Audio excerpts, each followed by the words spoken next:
Thank you, Lloyd. And you set the theme with love, so I'll start out by saying that I love to share. But one thing about sharing, sharing is fun. Sharing makes you happy. Sharing is good for society, but sharing is also good for business. And I want to talk a little bit about sharing.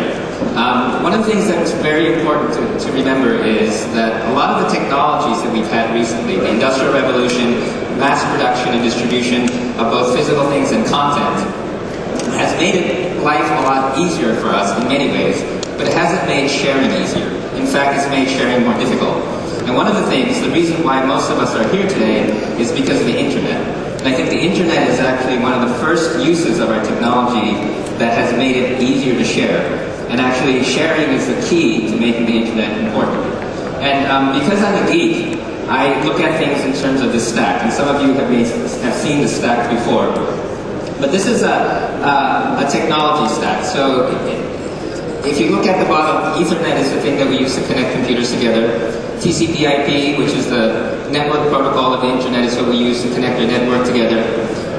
The World Wide Web, HTTP, is what we use to connect our web pages together. But I don't know how old everyone is here, but before the internet, we didn't have these things. And while it was technically possible to connect computers together, to make computers, to make a Minitel, it wasn't really cost-effective. It was very difficult. What the internet has done has lowered the cost of doing things, and it has made possible the ability to connect things together. So a long time ago, before we had internet, and before we even had Ethernet, you had big systems, like a big IBM system that did payment systems, and you had a reservation system. And to connect them together, it would cost millions of dollars and years of work. And what happened is, once we got these layers, and if you look at each of these layers, there are open specifications where anybody can participate, that allows interoperability. They're not proprietary, they're not owned by companies. So before we had internet, you would have Novell networks, and you might have the IBM token ring, and you had all kinds of very smart, very fancy technologies, and the technology was quite sophisticated. But where we failed was that you couldn't interoperate. And the way that interoperability worked was you created these standards that had no patents, that were organized and managed by a community, and allowed interoperability and things to connect together. Now, also, if you think about it, for instance, when Tim Berners-Lee invented the web, he could have very easily patented it and tried to make a company and make a startup. But instead, by giving it away, he made it possible the ability to connect all these things together. Now, I don't know how many of you remember when the web first came out, but a lot of people said, well, why do we need the internet? Why do we need the web? I remember when I first got a demonstration of the World Wide Web, many people said, oh, we already have FTP and Go for internet. We can go to the university, we can download the program. It's already connected together. Making it a little bit easier and a little bit simpler for the average person isn't going to make the world any better. Because they couldn't envision eBay, and they couldn't envision Wikipedia, and they couldn't envision Google. And each one of these layers, I will make an assumption that most people, even myself, couldn't imagine all of the effects that each of these layers have caused. And in between each of these layers, you have an explosion of innovation, both non-profit and for-profit. So you have ISPs on top of TCP/IP, and then you have Google.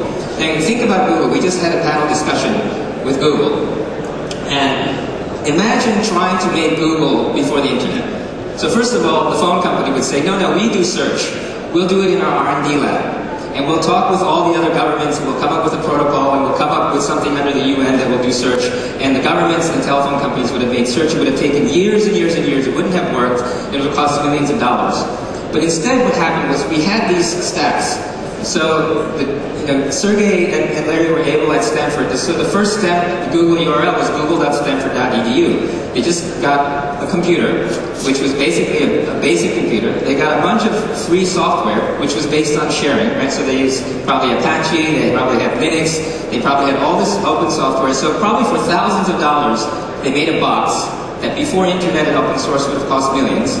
And then, if you remember, before we had TCP/IP, it would have cost hundreds of thousands of dollars in legal fees to figure out what the negotiation was, first of all, because when the internet first came out again, if you remember the legal guys, they kept saying the internet is illegal.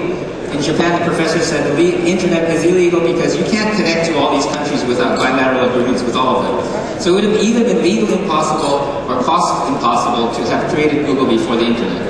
And so what the internet has allowed such a low cost of innovation and has caused interoperability and all these different things to happen that we would have had before. And I challenge you to try to remember before the internet if you would have predicted Google or Wikipedia. I think the answer is no. So what I'm going to assert is that there's actually another layer. So now that we're technically able to connect all these things together, we still fail at another layer, which is we fail at the legal layer. So while it's technically possible to share music, while it's technically possible for people to put together research works and for people to share photos and things like that, it's legally very, very difficult. If you're YouTube, you get sued for $1 million.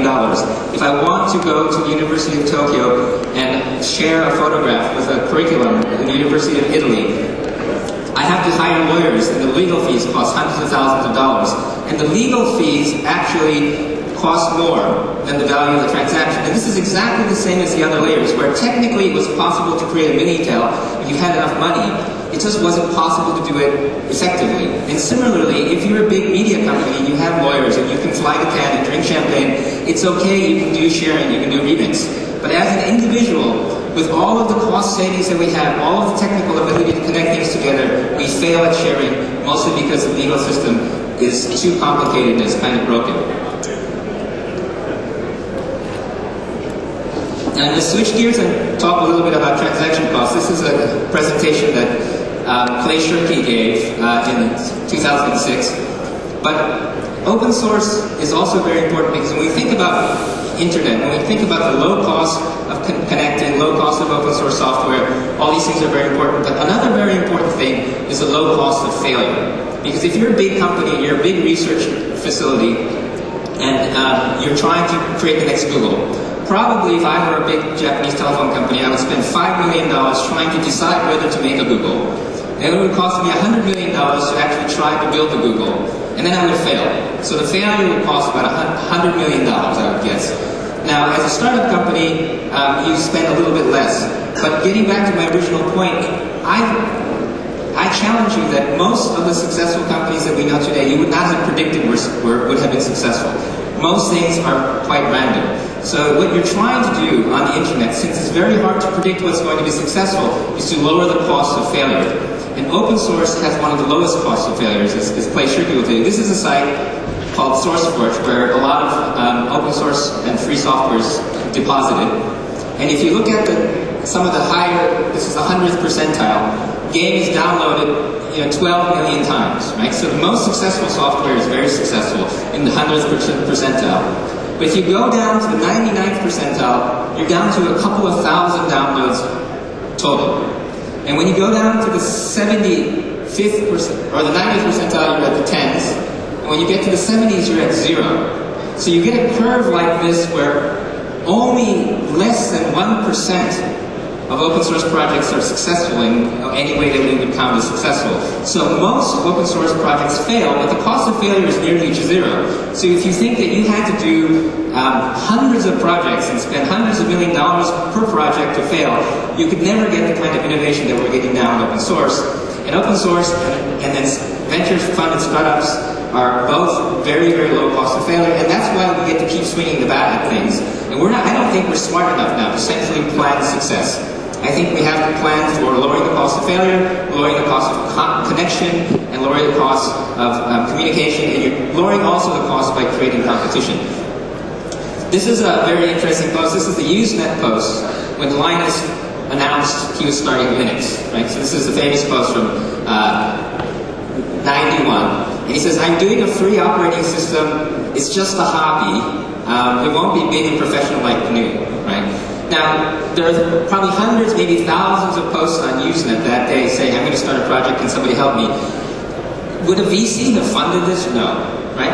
This is quite random, and the thing that's great about the internet is it allows something like this to have succeeded. This would not have worked as a proposal. McKinsey would have turned it down. And so, in a sense, this is the kind of bottom-up stuff that the internet allows. And getting back to my original discussion, so I think that right now we have a very friction-free system to cause low cost of innovation at all of the different layers except the content layer. And the content layer, what the problem is copyright. And copyright is very much, I would call it, it's like sand in your Vaseline. So everything's very slippery, but there's one thing that keeps getting stuck, right? And so this is Lawrence Lessig's slides, and I remixed many of these slides. So, Lloyd, you're laughing too much. So if you imagine a book, there are several uses of the book. So most uses of a book are unregulated. You can read a book, you can give a book to somebody, you can sell a book, you can sleep on a book. None of these uses trigger any kind of restriction by the law. You're free to do this without regulation. And there are certain things with a book that you can't do, which is copy the book and sell it without permission, right?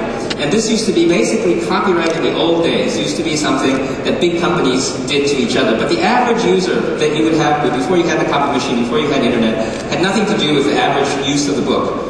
And there was a small sliver of things you can do, like quote the book without asking permission. But most of the uses were free, and most of the regulated people in content were commercial entities. It was to prevent commercial exploitation of content by other companies. That's how copyright law was basically run, until we had the internet. And you couldn't control it legally anyway. Even if I didn't want Lloyd to sleep on my book, it would be very difficult for me to enforce a law to prevent Lloyd from sleeping on my book. So those laws weren't even contemplated. So when analog went to digital, suddenly what happens? Every time you open your browser and you look at something, you're making a copy. Every time I try to give a book, I'm making a copy. Every time I index a book, like Google tried to do, they're making a copy, and it triggers copyright law. So in the digital world, every single use is a copy, and every single use requires you to ask permission. So this is completely new. Before, none of us had to care about copyright. Suddenly, everybody is a copyright sort of regulated zone. So before, everything was unregulated, but now most uses of content are regulated. And the other thing that's happening is control. So if you have a Kindle, I have a book, I can't give it to Lloyd because it's protected. Now they're saying, okay, in Japan I can download a TV show to my hard disk, but I can only watch it 10 times and it erases itself. So there's more and more control happening. And in fact, there are people now who are saying, well, you know, the secondhand bookstores in the real world, they don't pay us royalties, and they can give books to other people. Maybe we should start charging royalties for them, right? So this kind of control that we have, we used to have a fear that the internet would destroy the content industry and there would be no control. Well, in fact, a lot of the digital technology is creating control and is actually creating friction, because if you want to share, let's say I'm a book publisher and I say, Lloyd, I'm happy for you to use my book. Or if I create a CD or DVD and I say, Lloyd, can you please use that scene for my DVD? If Lloyd tries to remove that scene from the DVD, he has broken the digital copyright technology on the DVD and is an infringer of copyright, even though me, the copyright owner, said it's okay. Just by circumventing the technology, the friction, he has committed a crime. Now the problem is there are a lot of legitimate mass production of content, mass distribution of content, real-world content businesses who have legitimate rights to the content that they have. And they basically have all rights reserved. They know their business and they want to keep their business model. That's fine. They're over there. On this side, we have a whole other group of people which I would call the abolitionists. These are the people, the pirates, who want to abolish copyright, and they want everything to be free. And that's a legitimate position which I don't share necessarily, but there's a whole bunch of people in between, because I don't want everybody who wants to use my photo to ask me permission. I just want them to give me attribution. And Loic may not mind as long as you don't use it for commercial use. And everybody probably has some level of sharing they wouldn't mind happening if they didn't, if the restrictions and the permissions were held correctly. And so what we're trying to do is create a system that makes it easier for the people in between to express what they would like to do. And that's Creative Commons. It's co-founded by Lawrence Lessig, and it's a non-profit organization which I'm the CEO of right now. And we're trying to make copyright and sharing easier. And what we're doing is first we create licenses, so copyright licenses, legal licenses. So basically we found there's 4 different things that people care about. So one is, most people want to get attribution. So if you use my photo, you say that it came from me. Some people care about whether the user is a commercial, uses it for commercial use, some people don't, so that's one of the questions that we ask. The other one is some people don't mind if the result of the work that's sort of maybe remixed is shared back to them. Some people want it shared back to them. And then some people don't want derivative works, which means remix. So for instance, documentary producers, I find, don't like their story edited, whereas musicians love to have their music remixed. So these are the basic questions, and if you answer these questions yes or no, you basically get 6 different licenses. And we're trying to keep it as simple as possible, but provide for every major difference in opinion in terms of the choice that people want to provide. And once you've selected a license, which you can do on our website, but now you can also do inside of Flickr, you can do inside of Seismic, you just pull down the menu, and then you can select one of these. It produces a deed in your local language. So this tells you in 50 different languages what you're allowed to do and what you're not allowed to do, and if you're using it, what you're supposed to do. And it produces also a lawyer readable deed in 50 different jurisdictions that you can take to court and explain to lawyers what this deed actually means. And this is actually important because when I produce a television show and I want to use content from somebody's blog, and I don't have time to ask them permission, but if I see the Creative Commons license, I can show the lawyers at the broadcast company, well, here's the license for this material, I don't have to ask permission. And the other thing that's very important is this is standardized, so once your lawyer reads it once, every single new Creative Commons license doesn't incur another legal fee. What? Wait a minute. So this is important for lowering the legal cost.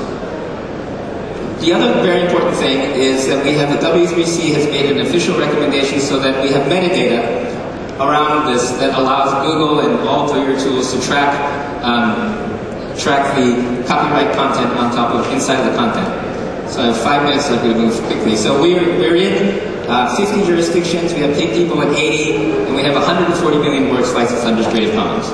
So that's basically Creative Commons. I'm going to zip through a couple of examples. So Star Trek is a movie, it's a Finnish movie. They released it under a Creative Commons license. 8 million people downloaded it, they gave it away for free. Suddenly there were millions of fans, and then somebody gave them a DVD deal, and somebody started doing television, so it's sort of backwards. They shared first, and they got money later. 9 Inch Nails gave away the music in the Ghost album, and in this they made a website, which basically, they sold a $300 signed box set, 2,500 copies, and they sold this book, this deluxe edition. And this is very important because you couldn't do this before the internet. You couldn't talk to your fans directly. But now you can talk to your fans directly. There aren't a lot of intermediaries. Before you had to talk to them through this little CD case, but suddenly you can talk to them directly. And through this merchandise, they sold $1.6 million worth of merchandise in 1 week. And this is a very important change. And now if you see Prince, he's charging hundreds of dollars for people to become fans on his site, and he's making millions from that. And this is a business model where you take from less people more money, and you use the music as your distribution and as your marketing. Because the problem is we've solved the delivery problem, but the discovery problem is harder. Which means, how do I get found by my fans? How do my fans find me?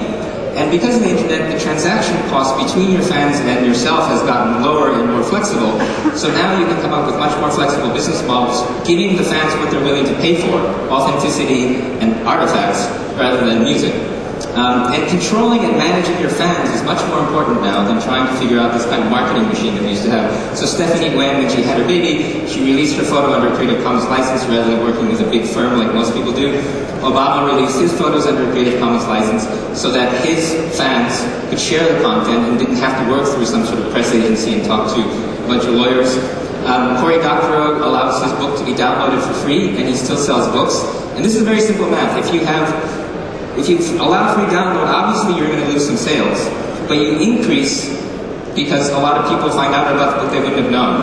So it's very, very simple math. If your potential demand is 0 and your actual demand is maximum, then you shouldn't share your book because you lose sales.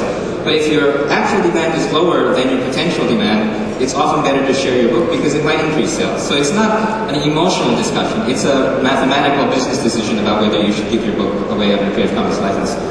I'm going to give a couple of very specific examples. There's a kind, this is a presentation from Ronaldo Limos, but there's a kind of music called Techno Grega. in Brazil.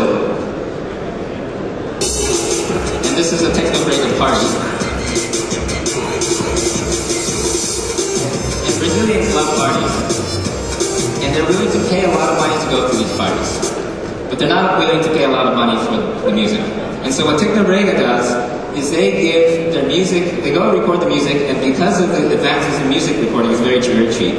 They give their music to the street vendors, the public buys this music, the artist doesn't get any money.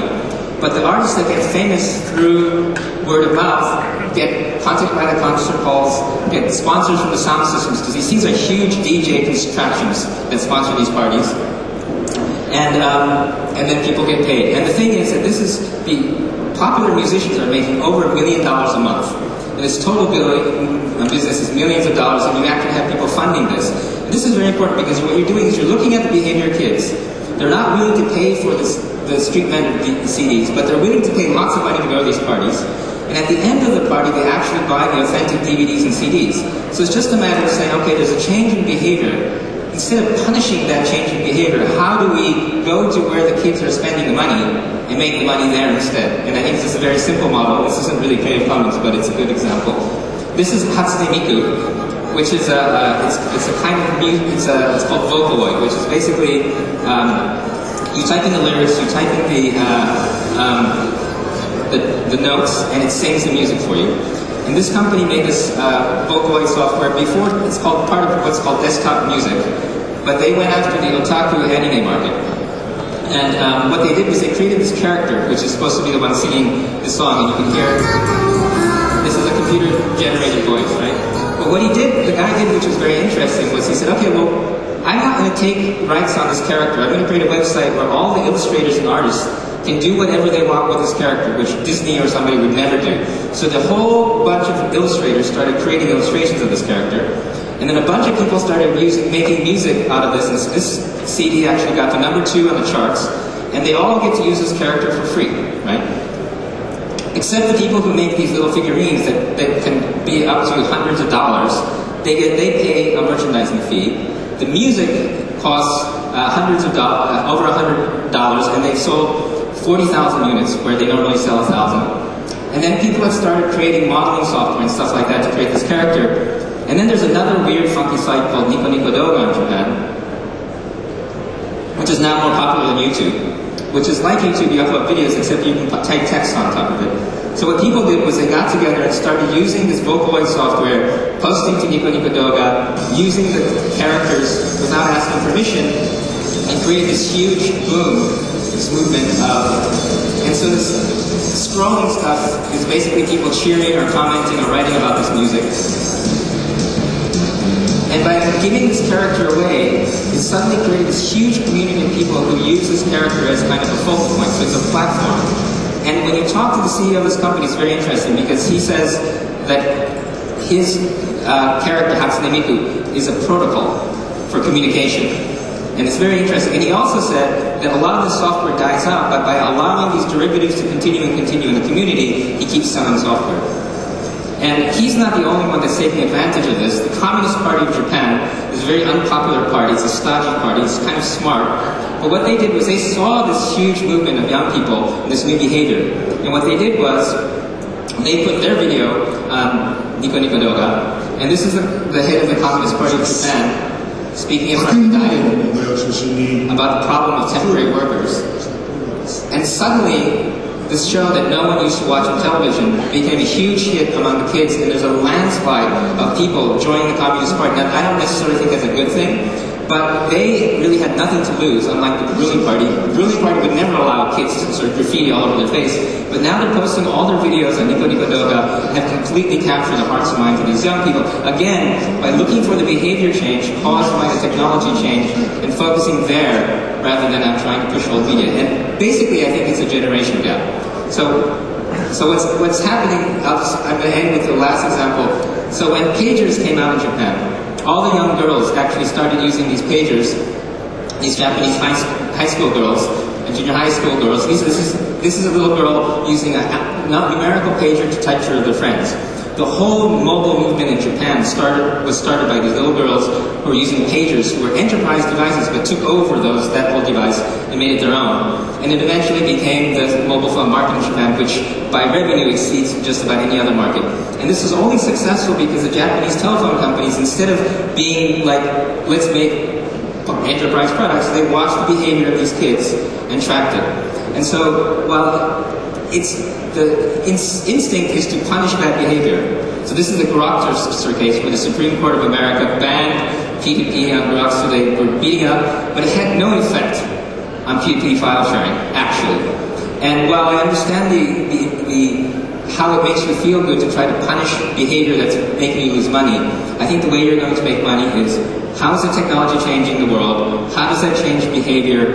And how do I make money where that behavior is paying money rather than chasing money that isn't being made anymore? And this is what we need to think about, Loic, when we're thinking about our products. And sorry for going over time. Thank you very much. Just one question before we break, like 1 minute. How do you convince the governments to support this? Because the lobbies have everything to lose, right? The lobbies protecting the Korean music industry. You've done a few appointments yesterday, right? Yes. How did it go? Well, I think the best is to make successful examples. I think that arguing with them isn't usually going to get so making products, making money, and then sharing the money. Which is, I think, the negotiation between Google and all the content industry will eventually come to a deal, right? And I think also it's important for government to get out of the way. The success that the US Silicon Valley had was, one, Silicon Valley was far away from government, all the way on the other coast. And basically the government at the time said, we're going to get out of the way.